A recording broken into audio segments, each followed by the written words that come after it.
اور جلسوں پہ جو رقم تم خرچ کرتے ہو وہ رقم اپنے محلے کے یتیموں کی تعلیم پہ خرچ کرو، اپنے محلے کے غریبوں کی تعلیم پہ خرچ کرو۔ یہ کھوکھلے نعروں کے جلسوں سے کوئی انقلاب نہیں آئے گا، تعلیم یافتہ افراد پیدا کرو۔ آپ جانتے ہیں تعلیم سب کی ضرورت ہے۔ میں ابھی عبدالکلام کے عقیدے سے کوئی بات نہیں کرتا، علماء مجھے معاف کریں، میں اس کے عقیدے پہ کوئی بات نہیں کر رہا ہوں، اس کے نسب پہ، اس کے رشتے پہ کوئی بات نہیں کر رہا ہوں، لیکن آپ سے پوچھتا ہوں ہندوستان میں کچھ لوگ مسلمانوں کو کتنی گالیاں دیتے ہیں، ہے نا؟ لیکن جس دن عبدالکلام کا انتقال ہوا اس دن اس کے جنازے پہ پھول چڑھانے کے لیے وہ لوگ گئے تھے یا نہیں گئے تھے جو مسلمانوں کو منہ بھر بھر گالیاں دیتے ہیں؟ کیوں گئے تھے؟ جوتے اتار کر گئے تھے، جنازے سے دور جوتے اتار گئے تھے۔ کیوں؟ عبدالکلام میں کوئی سرخاب کے پر تھے؟ اس کے پاس وہ ایجوکیشن تھا جس نے ایجوکیشن کی بنیاد پر ہندوستان کو ایٹمی طاقت عطا کی۔ ہندوستان والے سینہ تان کر کہہ سکتے ہیں ہندوستان سے اگر دنیا کی دوسری بڑی بڑی سپر پاور طاقتیں لرزہ برندام ہے تو صرف اس بنیاد پر کہ ہمارے پاس ایٹمی طاقت ہے، اور ہندوستان کو ایٹمی طاقت دینے والا کوئی اور نہیں ہے، وہ میرے آقا کا کلمہ پڑھنے والا عبدالکلام ہے۔ لیکن آپ مجھے بتائیں یہ کون تھا عبدالکلام؟ عبدالکلام کون تھا؟ ایک مچھلی پکڑنے والے کا بیٹا، مچھیرے کا بیٹا۔ اس کے باپ نے اس سے کہا تھا عبدالکلام میرے بیٹے، میں صرف مچھلی پکڑتا تو میری آمدنی محدود ہے، میں تجھے پڑھا نہیں سکتا۔ عبدالکلام کے دادا نے کہا تھا چپ رہے، تو نہیں پڑھائے گا، اپنے پوتے کو میں پڑھاؤں گا۔ عبدالکلام اپنی خود نوشت میں خود لکھتے ہیں، وہ کہتے ہیں کہ میری بہن نے میری تعلیم کے لیے اپنے زیورات بیچ دیے تھے، اور میں اسکول کے ٹائم کے علاوہ روڈ پر اخبارات بیچتا تھا، اور اس سے جو رقم آتی تھی اخبار بیچ کر دادا کی محنت سے، بہن کی محنت سے تعلیم حاصل کرتا تھا۔ بولو تعلیم حاصل کرنے کے بعد ہندوستان کا صدر جمہوریہ جو بنا ہے کس بنیاد پہ؟ تعلیم کی بنیاد پہ۔ آج ہمیں تعلیم کے میدان میں آگے بڑھنا ہوگا۔ یہ موبائل سے عزت تو، قیمتی موبائل اگر اللہ نے دولت دی تو استعمال کیجئے، لیکن یہ جھوٹی شان بتانا بند کیجئے۔ اپنے بچوں کو پڑھائیے، اپنے بچوں کو، بیٹیوں کو تعلیم سے آراستہ کیجئے، بیٹوں کو تعلیم سے آراستہ کیجئے۔ دیکھو علم ہر دور کی ضرورت ہے، اور آج کے دور کی تو عظیم ضرورت ہے۔ اور جو دولت مند لوگ ہیں ان سے کہتا ہوں انگلش پڑھانے والوں قرآن بھی پڑھاؤ اپنے بچوں۔ آپ کہیں گے ہم بادشاہ کب تک تھے؟ جب تک تم قرآن کے قریب تھے، جب تک تم قرآن کے قریب تھے تب تک تم بادشاہ تھے۔ حیرت ہے شاہ جہاں نے جتنے بیٹے اور بیٹیاں ہیں سب کو پڑھایا۔ شاہ جہاں کا بیٹا دارا شکو کی کتاب سکینت الاولیاء، اولیاء اللہ کی زندگی پر ہے، پڑھ کر پتہ چلتا ہے وہ کوئی جاہل نہیں تھا، علم والا تھا۔ پھر اس کے بعد ہمارے علماء موجود ہیں، صوفیاء کرام حالت سکر میں جو جملے کہتے ہیں ان کو تو عام عالم اس کا ترجمہ نہیں کر سکتا۔ عام عالم ہم جیسا کوئی، ہم تو وہ بھی نہیں ہیں علماء کی جوتیاں سیدھی کرنے، وہ شکر کی کیفیت کے کہے ہوئے جملے اس کا معنی کوئی بیان ہی نہیں کر سکتا۔ لیکن دارا شکو اتنا بڑا علم والا تھا، اس نے صوفیہ کے شکر کی کیفیت میں زبان سے نکلے ہوئے جملوں پر پوری کتاب لکھی ہے، ترجمہ کر کے بتایا ہے۔ یہ کوئی جاہل نے کام کیا ہے؟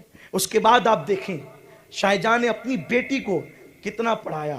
سرکار غریب نواز کی زندگی پر جتنی کتابیں آپ کو ملتی ہے، کم و بیش ہر کتاب میں جو 3 صدیوں کے بھی درمیان لکھی گئی ہے، بڑے سے بڑے محقق، بڑے سے بڑے عالم نے جو کتاب لکھی ہے، مونس الارواح کے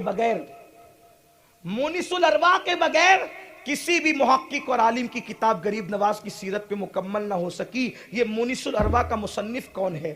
تو وہ شاہ جہاں کی بیٹی جہاں آرا بیگم ہے، جس نے غریب نواز کی زندگی پر مونس الارواح جیسی کتاب لکھی کہ خطیب مشرق علامہ نظامی جیسا شخص بھی مونس الارواح کے بغیر سیرت غریب نواز مکمل نہ کر سکا۔ آپ غور فرمائیں تو غریب بھی اپنے بچوں کو تعلیم سے آراستہ کرے، اور امیر بھی۔ امیر یہ نہ سوچے کہ میرے پاس تو دولت بہت ہے، میں پڑھا کر کیا کروں گا، نوکری کرواؤں گا۔ ہم نوکری کے لیے علم حاصل نہیں کرتے، اپنے نبی کے فرمان پہ عمل کے لیے علم حاصل کرتے ہیں۔ ہمیں اللہ نے دولت بہت دی ہے، اللہ نے ہمیں بہت نوازا ہے، ہم فضول خرچی سے بچیں اور بچائیں، اپنے بچوں کو قرآن کی تعلیم سے آراستہ کریں۔ بات دور نکل گئی، عرض یہ کر رہا تھا قرآن اللہ کی کتاب ہے۔ اپنی گفتگو کو سمیٹتے ہوئے عرض کروں، قرآن اللہ کی کتاب ہے، اس کتاب کو تھامیے، اس کتاب کو پکڑیے۔ ایک بات آپ سے عرض کروں، جس قوم کے پاس سے علم چلا جاتا ہے اس قوم کے پاس سے اقتدار چلا جاتا ہے۔ آپ دیکھیے، پہلی صدی ہجری گزرتی ہے، پہلی صدی ہجری کے بعد جو دوسری صدی ہجری آتی ہے، اس سب میں اکثر غلام یا آزاد کردہ لوگ امامت پر نظر آتے ہیں۔ کیوں؟ اس لیے کہ اکثر جو اعلیٰ خاندان کے لوگ تھے انہوں نے تعلیم کی طرف توجہ نہیں کی اور غلاموں نے تعلیم کی طرف توجہ کی۔ اس لیے اکثر دیکھتے جائیں آپ کہ اعلیٰ نسب لوگ جو ہے پھر گمنام ہوتے چلے گئے، اور جنہوں نے تعلیم کے میدان میں قیادت کی دنیا نے ان کو امام تسلیم کیا۔ آپ مثال کے طور پہ بہت نام لے سکتے ہیں، حضرت عطا ابن رباح کا نام لے سکتے ہیں، یہ بہت بڑے امام ہے۔ کون ہے یہ کون ہے؟ امام سالم کا نام لے سکتے ہیں، کون ہے یہ سب وہ لوگ ہیں جو صحابہ کرام کے یہاں غلام کی حیثیت سے تھے، اور ان لوگوں نے علم حاصل کیا تو بعد میں لوگوں نے انہی کو امام تسلیم کیا۔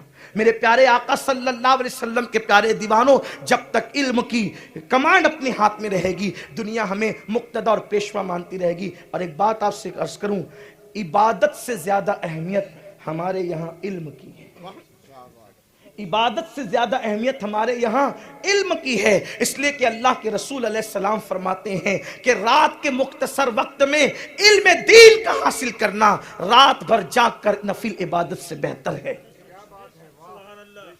اور آپ عبادت سے پہلے علم کا درجہ ہے، اس لیے کہ آپ تہجد پڑھتے ہیں لیکن نماز کی شرائط اور فرائض کتنے آپ کو پتہ ہی نہیں ہے، تو پیشانی گھس جائے گی لیکن تہجد کا ثواب آپ کے نامہ اعمال میں آ ہی نہیں سکتا، کیونکہ سجدہ کرنا کیسے ہے، سجدے میں پڑھنا کیا ہے یہ تو آپ کو پتہ ہی نہیں ہے، غسل کی سنتیں کیا ہے، غسل کے فرائض کیا ہے، غسل کس طریقے سے کیا جاتا ہے۔ اور آپ دیکھیں فرشتے ہزاروں سال کے عابد تھے، فرشتے ہزاروں سال کی عابد تھے، حضرت آدم نے ابھی تک کوئی عبادت ہی نہیں کی تھی، فرشتے گویا کے بشکل عابد تھے اور آدم بشکل عالم تھے۔ علم والوں کے سامنے ہزاروں سال کے عبادت گزاروں کو جھکنا پڑا، اور قدرت نے پہلے دن بتا دیا اگر اپنے آگے قوموں کو جھکانا ہے تو تمہیں آدم کے علم کا وارث بننا پڑے گا۔ جب تک تم آدم کے علم کے وارث نہیں بنو گے اس وقت تک قومیں آپ کے آگے نہیں جھک سکتی۔ لیکن ہم سچر کمیٹی کی رپورٹ بتا رہی ہے کہ آپ کا حال یہ ہے کہ بیت الخلا صاف کرنے والی قوم سے بھی زیادہ، چپل سینے والی قوم سے بھی زیادہ علم کے معاملے میں مسلمان پیچھے۔ کون مسلمان؟ جس کے نبی پہ پہلی آیت آئی اقرا، پڑھیے پڑھیے۔ اس قوم کا حال یہ ہے کہ ہم پڑھتے نہیں، اپنی اولاد کو پڑھاتے نہیں۔ محنت کرو، پڑھو، لیکن یاد رکھو پہلے علم دین، پہلے قرآن۔ آؤ قرآن کی برکت کیا ہے، اپنی گفتگو سمیٹتے ہوئے عرض کر دو قرآن کیا ہے۔ قرآن ایک ایسی کتاب ہے جس کو دیکھنا بھی عبادت ہے، جس کو چھونا بھی عبادت ہے، جس کو پڑھنا بھی عبادت ہے۔ کیا قرآن کی برکت ہے۔ میرے آقا فرماتے ہیں اگر کوئی قرآن حفظ کرنا شروع کر دے اور اسی حالت میں موت واقع ہو جائے تو اللہ اس پر ایک فرشتہ مقرر کرتا ہے جو قرآن میں اس کو حفظ، جو قبر میں اس کو حفظ کراتا رہتا ہے، قبر میں اس کو حفظ کراتا رہتا ہے، فرشتہ مقرر ہوتا ہے۔